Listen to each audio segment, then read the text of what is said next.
Current Affairs Radio, information has never sounded so good. Antonio de la Cruz, specialist in economics and oil, executive director of Inter-American Trends. Thank you very much for being with us. Thank you very much, Mariana, for the invitation. Let's see, Antonio, how are we to understand this? Because it is true that, as happens with many international organizations, and we are not going to tear our clothes here, they work. Nobody really knows why or for whom, because there are times when it is incomprehensible that in an organization like the United Nations they put Cuba on a Human Rights Committee, or that Russia is not punished, because it is on the Security Council, or that what is happening in Ukraine is condemned. The Organization of American States has gone through something similar. We have had presidents who have refused to call Cuba or Venezuela a dictator or who have refused to call themselves a regime.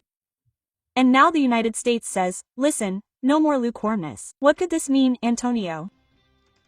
It means that for the United States, and especially for the State Department, the OEA is part of the solution and not part of the problem. In other words, the message from the United States is clear. Commitment, yes, but with results. The time for rhetoric is over. What happens after the end, right?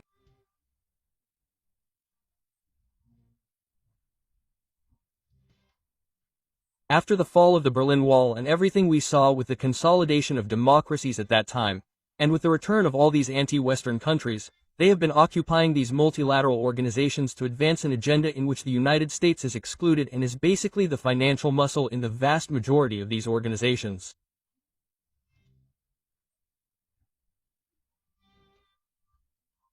What happens in the OEA? Specifically, each country is one vote, and 14 votes from the Caribbean are the number that were never allowed in the administration of Luis Almagro, which was really forceful against the Maduro regime, to put forward the Democratic Charter, to apply the Democratic Charter, because these countries were opposed to it out of the 30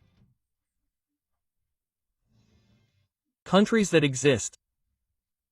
These 14 have a mandate and Randon's arrival is another setback.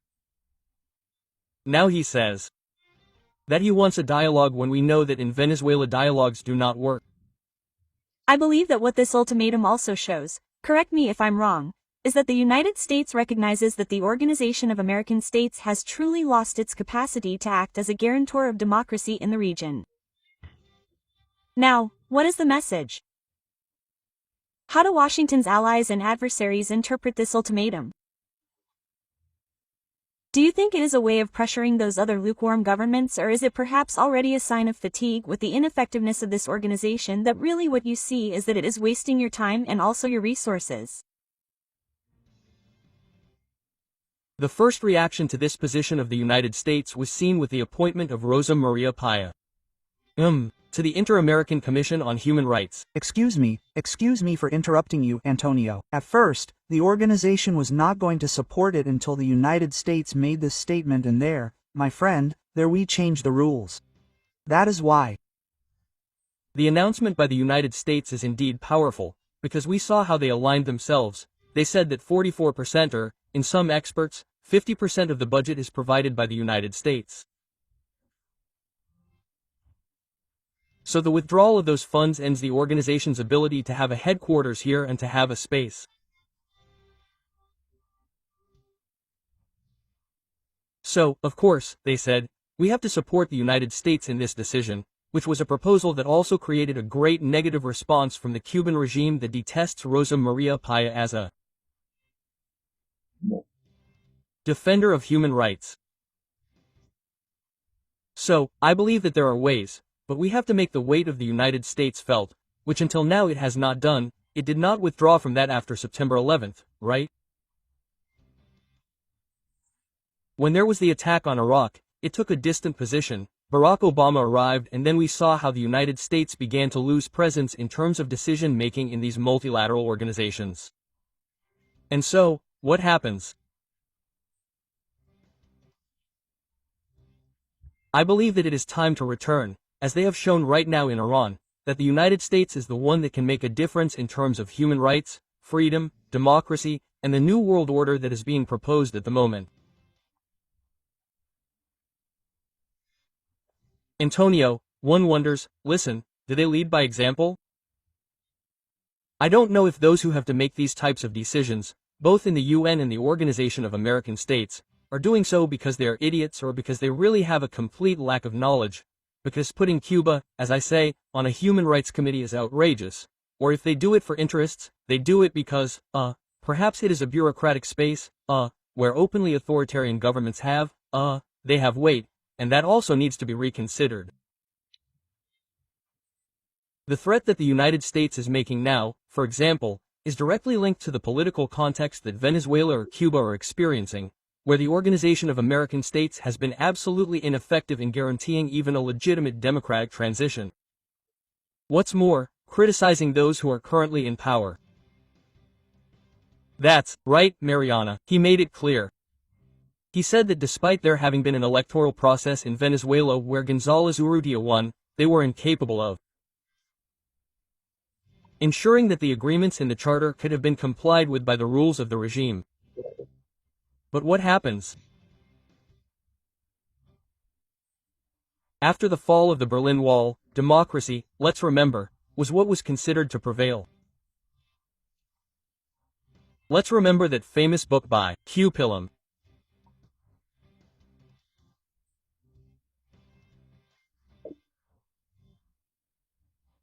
about history, and it turns out that neither China nor Putin's arrival after him are supporting that model of government, but rather are reinforcing authoritarianism again, and how, in an anti-Western project, they are beginning to have a presence in these multilateral organizations and to control the decisions that are made internally.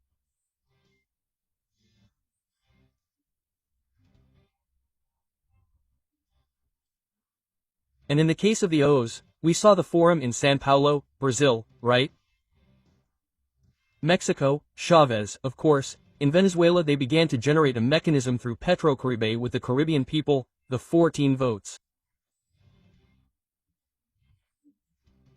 When Chavez left the government in 2002, he realized that he had failed to qualify the OEA as a coup d'état.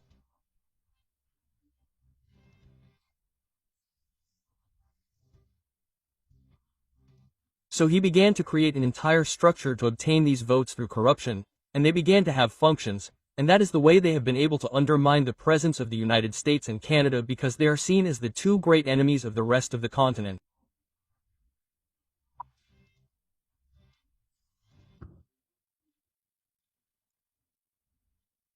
Now, I wonder, after what we are seeing, and today the famous, big and beautiful, bill of the president was being tested, what sense does it really make for the United States? What sense does it make for the rest of the democratic countries to continue financing an organization that tolerates the presence of dictatorship or governments that sabotage democracy and that, beyond accepting them, as we have been saying, does not even criticize them? What change do you think the Organization of American States can make to convince the United States and those who believe that it leads by example?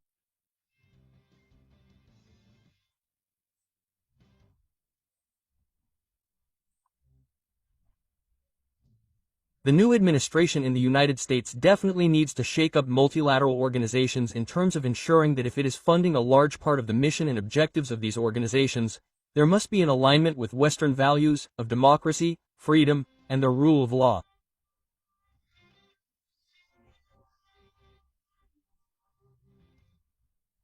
Why? Because otherwise it is creating organizations that fight against Western values. And I think it is important to make that distinction here. There are two. I believe the event that was seen or what we saw with respect to the Ayatollahs, who clearly told them, you will not have the possibility of making an atomic bomb, and it was executed.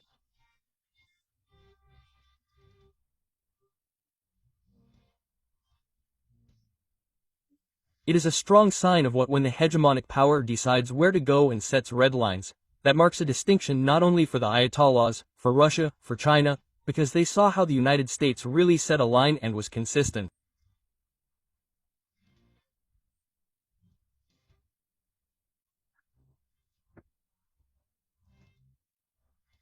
Words and actions are aligned, and I believe that these types of actions have to be happening in the rest of the countries where regimes like those of Venezuela, Nicaragua and Cuba believe that they can circumvent sanctions, that they can maintain and use human rights violations.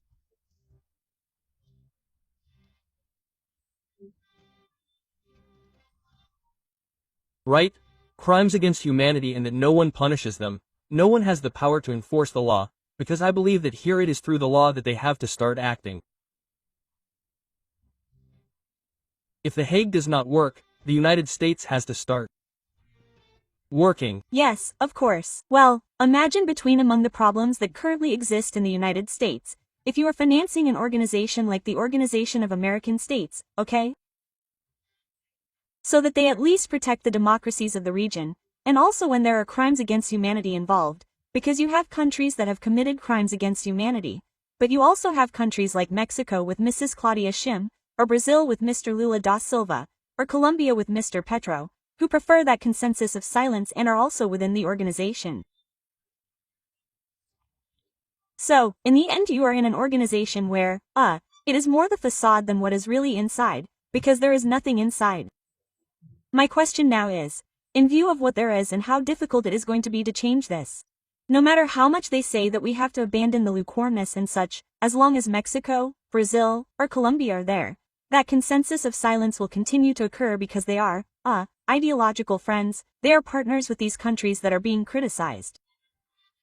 So, wouldn't it be better not to get involved in organizations of these characteristics? And I apologize for being so drastic, but I'm sure that many people listening to us will think the same as me. I think so. I agree with you. If the United States, after what it showed right now at the OEA's General Assembly, continues to take this lukewarm line, the best thing to do is withdraw and see that they go to another country, because they can't, because the facilities where they are currently operating belong to the United States, right? Let them go to the Della Sur that are currently unoccupied, let them see if they can achieve the objectives that they believe they can. The interesting thing about the OEA is that it has a charter. It is the only multilateral organization that has a democratic charter, which is important because it can apply it, and it also has, of course, like the UN, the Commission on Human Rights. It has tools, and Ramdario with Insulsha carries on his burden in his legacy that he was the one who buried the OEA due to that timidity. So, I think that at this point, we have to say what is black and white, it is not gray. What is aligned, because the United States, at this moment, and we can also see this, if we want to get away from politics, in economics, when you apply tariffs, it is, more or less, the rational logic to use with this as well. I apply a tariff because you apply one to me that is not appropriate. Well, you do not have democracy, therefore I'm not interested, and I'm not going to share with you spaces where you have, rather, elements that work against my country. Look, I do not understand much when terms are applied. I still come from the pure Spanish, where talking about lukewarmness, when what is being committed is the imprudence of looking the other way. When what is being done is that you have diplomats, even within the Organization of American States itself, who act as operators of authoritarian regimes from within, and we have seen it. And I have cited the case of Mexico. I have cited it. I have cited the case of Mexico. I have cited it. In the case of Colombia, I mentioned the case of Brazil. When that cannot be called lukewarmness, that is, in places like Venezuela, where there are crimes against humanity, like in Cuba, they turn a blind eye and send them a letter. No, look, I'm condemning what's happening. Listen, I'm not paying you out of my pocket to condemn. I do that at home. I'm telling you that you have to do something. You have to do factual things, because if not, it's a sad, sad joke that the one who. My last question is, what would happen if the United States finally decides to leave all this? If it left the Organization of American States, would it come under all that architecture that they've created to supposedly protect democracy?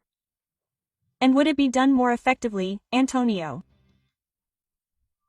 Absolutely, because it would be a club of those who don't have money, who would just talk, they would attack the United States, right? Just like it left the World Health Organization, right? But they can't do anything else. What are they going to do? They're going to lose presence and they won't have an impact because what really gives life to the OEA is the presence of the United States, because for example, they have a meeting with the sector.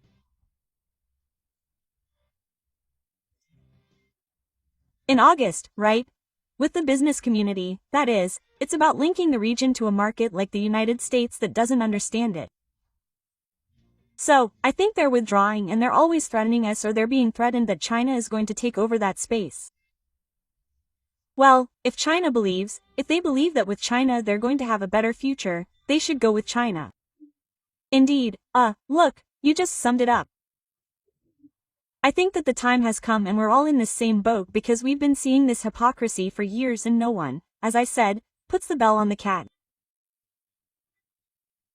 I think it's time to stop supporting these obsolete, self-serving diplomatic structures. Hypocrites, and build mechanisms that are agile, coherent, and much more effective. Above all, that each one of us use our money, because at the end of the day this is not being financed by anything other than our pockets. It is for things that make sense and that are criticized, and that action is taken against these little letters of complaint, because we are all denouncing that this is very bad. Listen, and what are you doing to make things better? Oh, no, that's not my responsibility. Listen, well, that's why we all write the letter. We send it by mail and that's it, and we don't have to finance anything. I want to thank you for being with us and I hope. Tell me. Give me something I want to contribute. I believe that we need to move from multilateralism to bilateralism, that is, to better manage bilateral relations with Argentina, with countries that are friends with Argentina, with those that truly understand democracy and freedom as fundamental values. The rest should be handled by themselves, alone if they want. And especially because there are people in Venezuela, Cuba and Nicaragua who are waiting for someone to do something much more emphatic than just that little letter. Thank you very much, Antonio. It was a pleasure. Greetings. Actualidad Radio.